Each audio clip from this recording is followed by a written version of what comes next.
தமிழ்நாட்டு நலனுக்கும் தமிழர்களுடைய நலனுக்கும் எதிரான அதிமுக பாஜக கள்ள கூட்டணி ஒரு பக்கம்னா, தமிழ்நாட்டு மக்களும் தமிழ்நாட்டை வளமாக்க தமிழர்களுடைய உரிமைகளை பாதுகாக்க இன்னொரு பக்கம் ஜனநாயக சக்திகளும் திமுகவும் ஒற்றுமையாக நிற்கிறோம். ஒன்றிய அரசோட ஒத்துழைப்பு இல்லாத போதே இத்தனை சாதனைகளை திட்டங்களை நம்மால கொடுக்க முடியுதுன்னா, நமக்கு உதவி செய்கிற ஒன்றிய அரசு அங்க அமைஞ்சா இன்னும் 10 மடங்கு சாதனைகளை இந்த திமுக செய்யும். அதுக்கான நேரம் நெருங்கி வருது. நாட்டு மக்களுக்கு எதையுமே செஞ்சு தராத பிரதமர் மோடியின் உத்தரவாதம்னு பக்கம் பக்கமா விளம்பரம், டிவியில விளம்பரம் செஞ்சுக்கிட்டு இருக்காங்க. பிரதமர் அவர்களே, மாண்புமிகு பிரதமர் மோடி அவர்களே, நீங்க கொடுத்த படைய உத்தரவாதமான ஒவ்வொருத்தருக்கு 15 லட்சம் ரூபாயோட இன்றைய கதி என்ன? இளைஞர்களுக்கு 2 கோடி பேருக்கு வேலை வாய்ப்பு உத்தரவாதம் தந்தீங்களே, அந்த கதி என்ன? அதை சொல்லுங்க பிரதமர் அவர்களே. அது கூட வேண்டாம். அடுத்த வாரம் ஒரு வாரத்தில் தமிழ்நாட்டுக்கு வர்றதாக செய்தி வந்திருக்கு, வரப்போறாரு. தமிழ்நாட்டுக்கு செஞ்சு தந்திருக்கக்கூடிய சிறப்பு திட்டங்களை பட்டியல் போடுங்க. என்ன சிறப்பு திட்டங்களை கொண்டு வந்தீங்கன்னு தமிழ்நாட்டு மக்கள் எல்லோருக்கும் கேட்கணும். பதில் சொல்லுங்க பிரதமர், எல்லோரும் கேட்கணும். கேட்பீங்களா? அரசாங்கத்தினுடைய பல்வேறு திட்டங்களை துவக்கி வைக்கின்ற அந்த நிகழ்ச்சியில் அவர் பேசுகின்ற பொழுது அது ஒரு அரசு நிகழ்ச்சியாக இல்லை. அரசு நிகழ்ச்சி என்பதால் சட்டமன்ற உறுப்பினர்களாக நாங்கள் அங்கு செல்கிறோம். அதுல அவங்க கட்சிக்காரங்க எம்எல்ஏக்கள் எம்பிக்கள் இருந்து பேசுறதுங்கிறது ஒன்று. ஆனா ஒரு அரசாங்க நிகழ்ச்சிக்கு மரியாதை கொடுத்து அது பொதுமக்களோட நிகழ்ச்சி அப்படின்னு நாங்க எல்லாரும் போகும்போது அவர் அரசு மேடையை ஒரு அரசியல் மேடையாக மாற்றி இன்று முதலமைச்சருடைய பேச்சு அநாகரிகமாக மாற்றி இருக்கிறார். ஒரு அரசாங்கத்தினுடைய விழா அது. அரசாங்கத்தின் விழாவில் மாண்புமிகு பாரத பிரதமரை பற்றி குறை கூறியது, பாரதிய ஜனதா கட்சியை பற்றி கூறியது, இவை எல்லாமே அரசியல் நாகரிகத்துக்கு அப்பாற்பட்டதாக நாங்கள் பார்க்கிறோம். அவர் அதற்கு முன்பாக பேசுகின்ற பொழுது தமிழகத்திற்கு மத்திய மோடி அரசு என்ன செய்தது என்று கேட்டிருக்கிறார். பிரதமர் மோடி அவர்கள் அரசு நிகழ்ச்சிகளில் ஆயிரக்கணக்கான கோடி ரூபாய்களுக்கான அரசு நிகழ்ச்சிகளை துவக்கி வைக்கின்ற பொழுது பக்கத்திலேயே உட்கார்ந்து கேட்கிறாரு, அவருக்கு தெரியலையா தமிழ்நாட்டுக்கு என்ன பண்ணாரு மோடின்னு?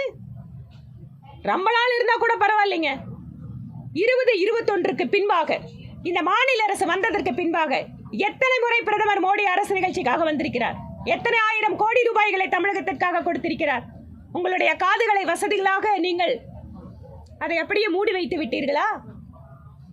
இன்னொன்று, இன்று துவக்கப்பட்டதாக அல்லது நாங்கள் இந்த கோவை மாவட்டத்திற்கு கொடுப்பதாக சொல்லக்கூடிய முக்கியமான விஷயங்கள், அவனாசி ரோடு மேம்பாலம் யார் ஆட்சியில் யார் கட்டியது?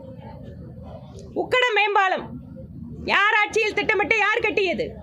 பில்லூர் கூட்டு குடிநீர் திட்டம் 3 யார் ஆட்சியில் திட்டமிடப்பட்டு அது இப்போது துவக்க விழாவிற்கு வந்திருக்கிறது.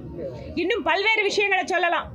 அங்கு தென்னை விவசாயிகளுக்காக என்ன அறிவிப்பு வரும்னு நான் என்ன பார்த்தேன்னா, சட்டப்பேரவையில் நான் பேசுகின்ற பொழுது தென்னை விவசாயிகளுடைய வாழ்க்கை தரம் உயர்வதற்காக தேங்காய் எண்ணெயை ரேஷன் கடைகளில் கொடுக்க வேண்டும் என கோரிக்கை வைத்தேன். அதை பற்றி எந்த ஒரு அறிவிப்பும் கிடையாது. ஆனால் வேர்வாடல் நோய், இலைவாடல் நோய், அது இருக்கிற தென்னை மரத்தை வெட்டி எடுக்கிறதுக்கு 10 கோடி ரூபாய் கொடுக்குறேங்கிறார். அந்த மரத்தை காப்பாத்துறதுக்கு விவசாயிகளுக்கு உதவி பண்ணுங்கன்னு உங்களை நாங்க கேட்கிறோம். ஆனா நீங்க தென்னை மரத்தை வெட்டி போடுறதுக்கு பணம் கொடுக்குறீங்க. மாநிலத்தினுடைய முதலமைச்சரே, விவசாயிகளுடைய வாழ்க்கை பற்றி உங்களோட அக்கறை இதுதானவா? இரண்டாவது, தென்னை மக்கள் அந்த தேங்காய் உற்பத்தி செய்யறது இல்ல தேங்காய் உடைய விற்பனைக்காக மின்னணு வேளாண் சந்தையை இந்த பகுதி விவசாயிகளுக்காக நான் உருவாக்கி கொடுக்கிறேன்னு மாநிலத்தோட முதலமைச்சர் சொல்றாரு. அவர் சொல்கின்ற இந்தியா முழுவதும் ஒரு விவசாயி தன்னுடைய பொருளை விற்பனை செய்கின்ற நாம் என்கின்ற திட்டம் மத்திய அரசு மோடி அவர்களுடைய அரசினுடைய திட்டம். அதை ஏதோ புதிதாக தென்னை மர விவசாயிகளுக்கு பொள்ளாச்சியில் நின்று நான் உங்களுக்கு கொடுக்குறேன்னு சொல்லி பெருமை பேசுறீங்களே மாநிலத்தினுடைய முதலமைச்சர், அது மத்திய அரசினுடைய ஈனாம் திட்டம். இந்த மாதிரி ஒவ்வொன்றா சொல்லலாம்.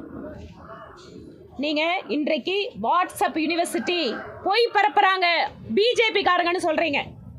இந்த பொய் பரப்புறது, வாட்ஸ்அப் யூனிவர்சிட்டி வச்சிருக்கிறது, இது எல்லாமே திராவிட முன்னேற்ற கழகத்திற்கு சொந்தமானது.